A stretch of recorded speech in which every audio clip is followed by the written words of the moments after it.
It is being filled by the present company that is operating now. You are refilling it now? Yes. Where is the example of it? You can go to that side. Complementary mining framework to a much more rationally ordered, organized mining. When it's on stream, this is what These minerals occur in all the states of Nigeria, in all the local governments.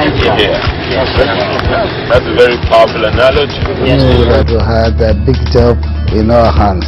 We must increase the level of beneficiation and processing locally.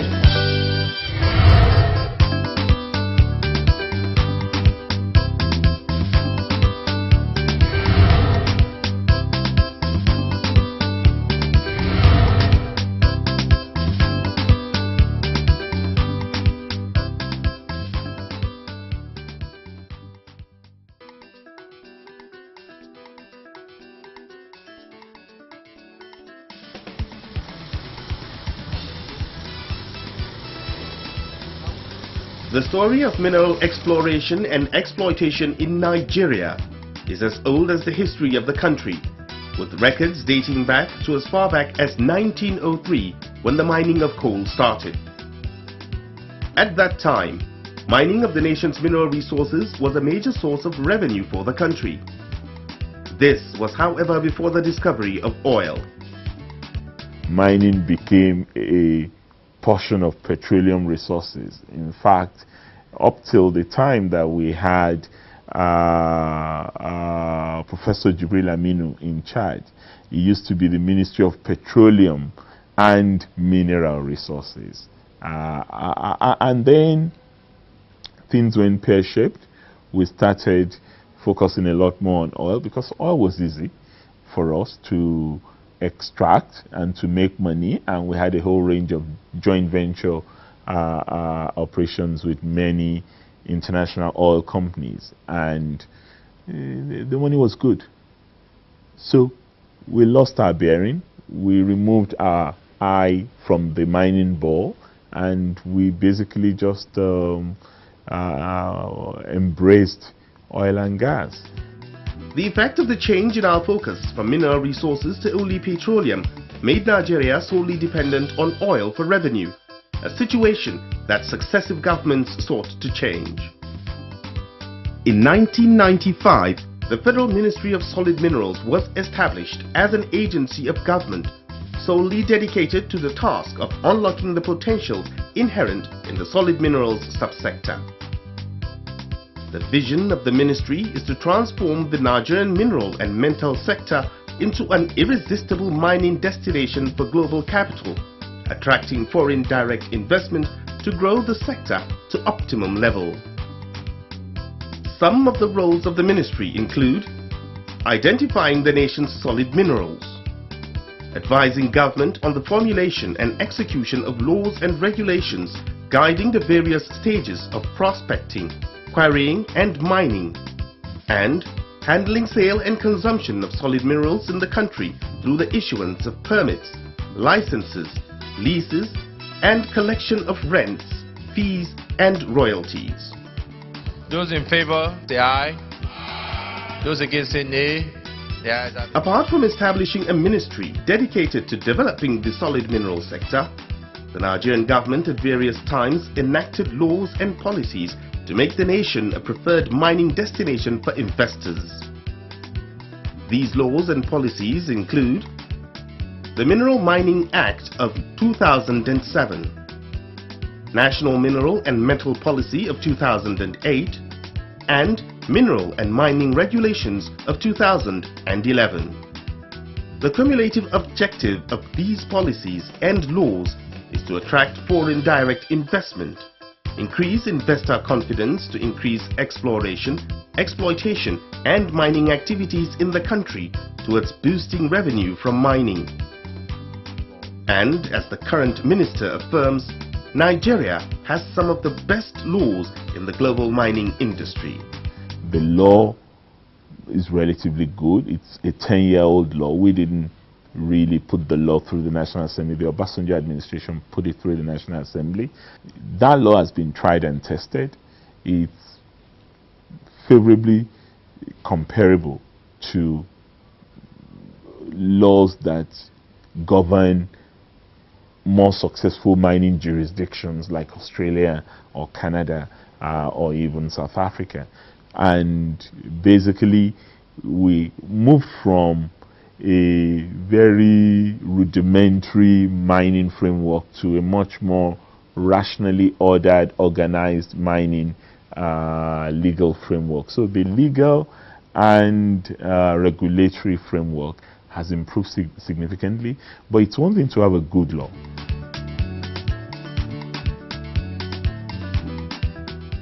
In the 17 years since Nigeria's return to democracy in 1999, 9 persons have piloted the affairs of the Ministry of Solid Minerals.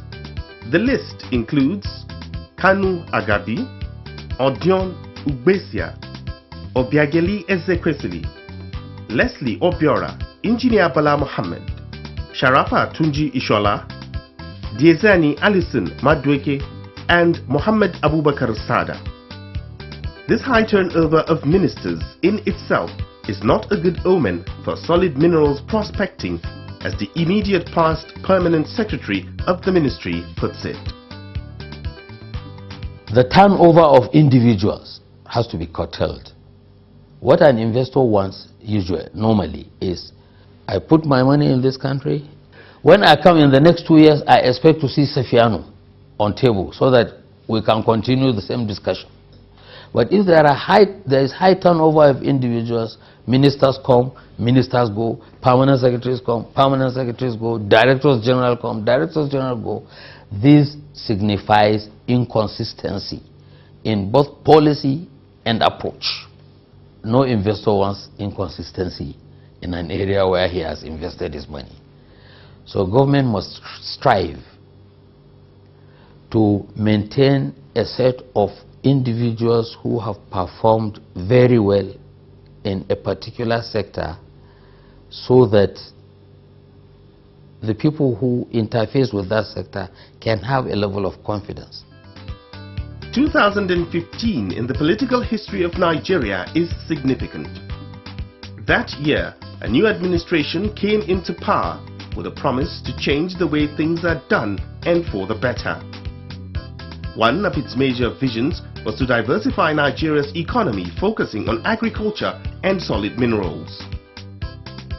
Dr. Kayode Fayemi and Abubakar Bawa Buhari were sworn in as Minister and Minister of State for the Ministry of Solid Minerals in November 2016.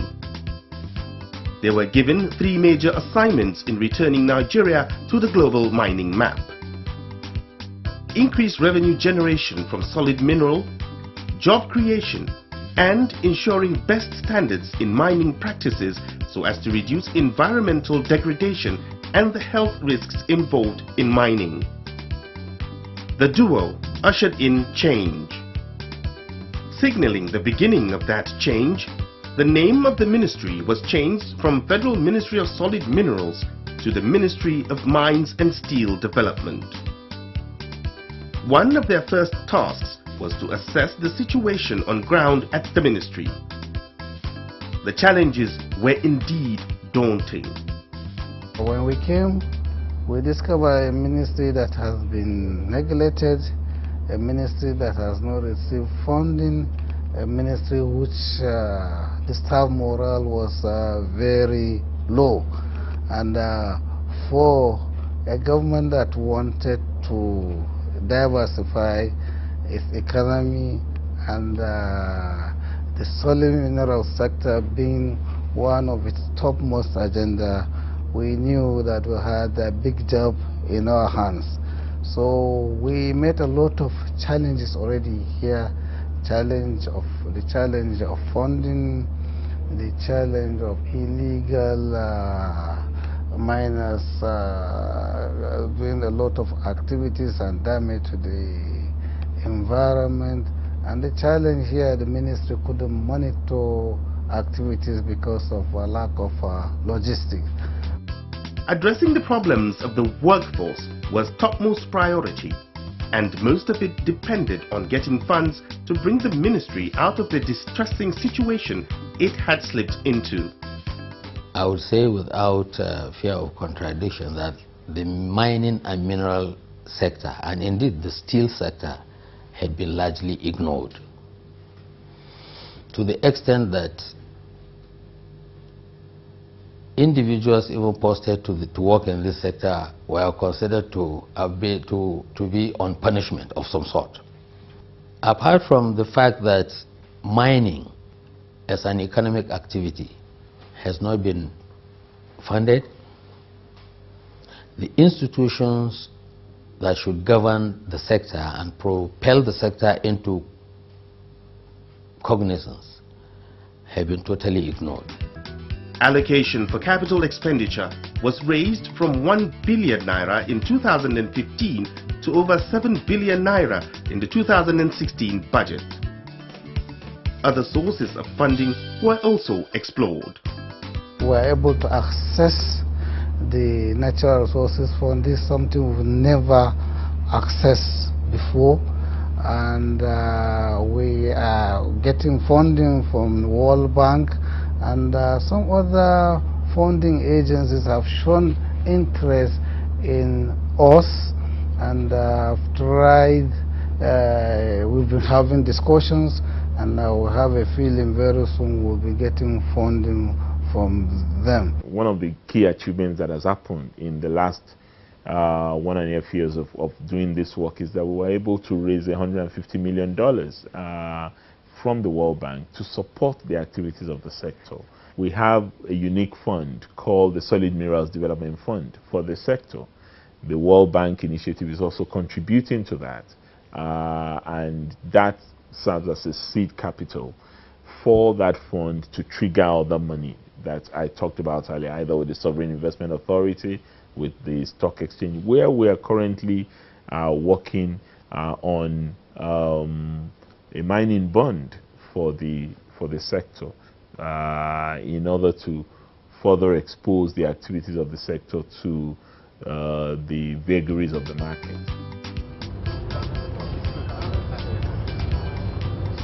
After taking stock of the ministry's challenges and taking steps to put it on the path of effectiveness and efficiency, the change team moved on to take stock of the mining industry itself by visiting mining sites and interacting with miners and mining communities. The building you see there is grain anode making plant. That's when we intend to make new anodes. Okay. Newly built. When you are done with the ones that you... The tours took the minister through the length and breadth of the country, interacting with miners, investors, and the communities.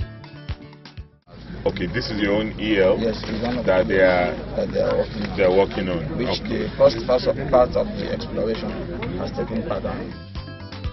Returning from their tour of mining sites, the ministers of MMSD called a press conference to make public all their findings, as well as let Nigerians know how the ministry intends to proceed in addressing the issues bedeviling the sector.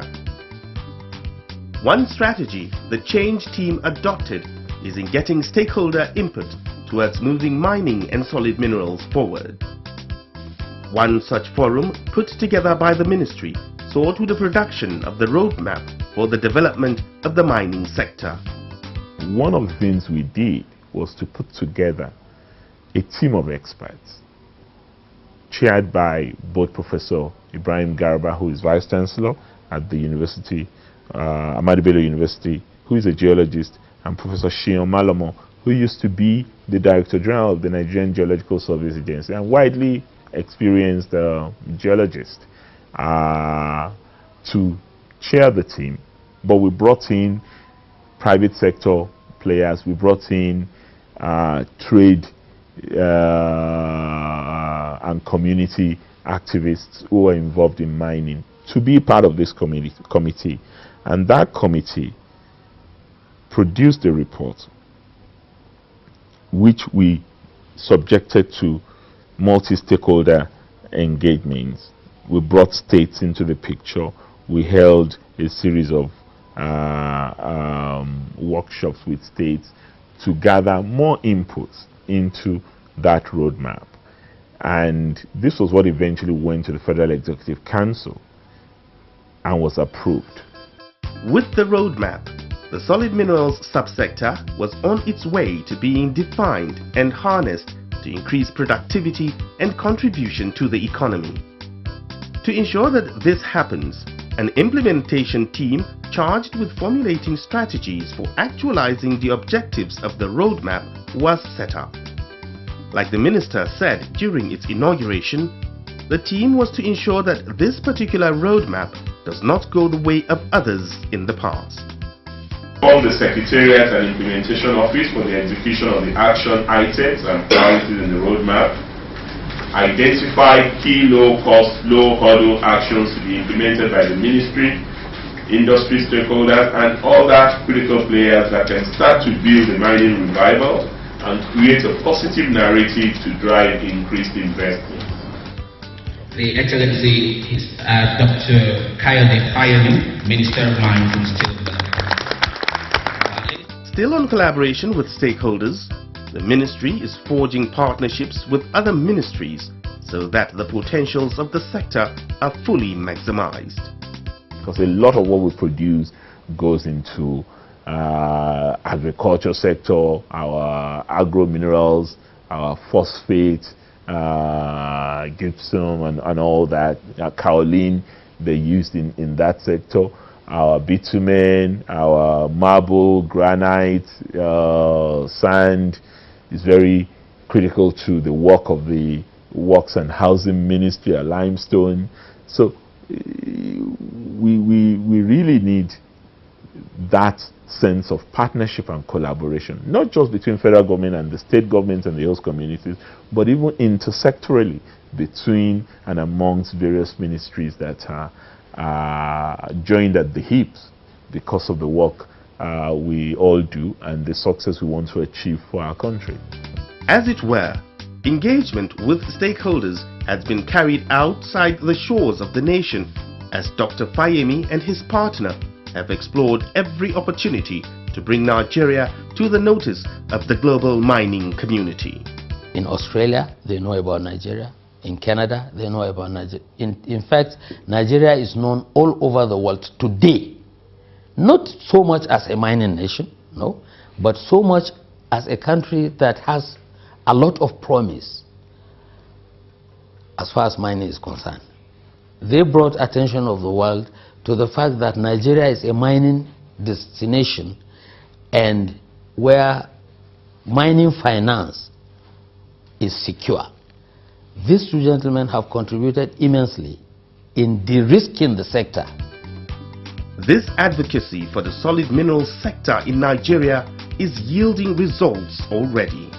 The other day we were in China and we try to encourage our local investors to be there. There's this Tianjin mining conference we used to attend, and although most of them could not get visa to get to China, we were able to do presentation to Chinese investors. We had Nigeria-China forum there, and what we did was to encourage Chinese companies already operating in Nigeria to make their presentation about their experiences in Nigeria, the possibilities, the challenges, and way forward. Amando, do you have any of your 100-tonners around? Dump truck? No doubt, such partnerships will boost mining practices in Nigeria. Other levels of engagement that will generate revenue and employment are being pursued with investors involved in mining in Nigeria. We have what we call proof of concept companies that have really gone beyond exploration, are almost turning into production at a point where they've expended a lot of money and they probably don't have as much money to really move to the next level. And we feel strongly that we ought to be supporting them, be they steel company, gold exploration company, you name it, whatever it is that they're doing in the mining sector, or even processing companies. So we are supporting them with a scheme that will look at the feasibility report on their company, look at the viability of the minerals they want to exploit, and then see the level of support that they require, and then monitor them closely in ensuring that they achieve success. But this стоят aggregated. On stream, Yes, and this is what we do. These are our equipment. In carrying out the assignments given to them, the helmsmen have taken steps to ensure safety at mining sites while curbing the excesses of illegal miners. This they have been able to do by collaborating with security agencies. We have the task force now that is operational, but the task force comprises of the police, the civil defense, immigration, custom, EFCC, director for state security services, and so on. These are the people, because they already have advantage of having offices in all the local government or in states. So we are using them, and that's why we have a task force that is trying to do that. I would have honored you with all the programs. No doubt, the strategy adopted by the change agents in the Ministry of Mines and Steel Development is making it possible to translate the potentials in the sector into tangible opportunities for the nation. And this is paying off in all ramifications. Some of the results of this focused stewardship, as enumerated by the Minister at the 2017 edition of the Mining Week, include improved perception of the Nigerian mining jurisdiction to the extent that the Nigerian mining jurisdiction is now considered to have a better investment risk profile than Russia, China, India, and several other leading jurisdictions.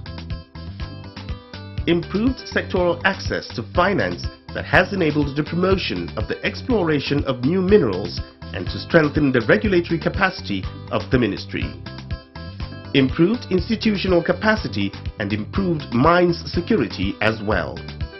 Improved beneficial participation of states in mining activities, under which the inauguration of the National Council on Mining and Mineral Resources Development plays a major role. This is a forum where we bring all stakeholders in the mining value chain to come and discuss what is dear to them. From getting license to mine in Nigeria up to export of minerals out of Nigeria, down the middle and the value chain, from production to processing to marketing to export. Everybody that is concerned with mining has an opportunity to come annually and discuss what is there, what is happening in his area of engagement under the mining sector. Number is 1 to 2.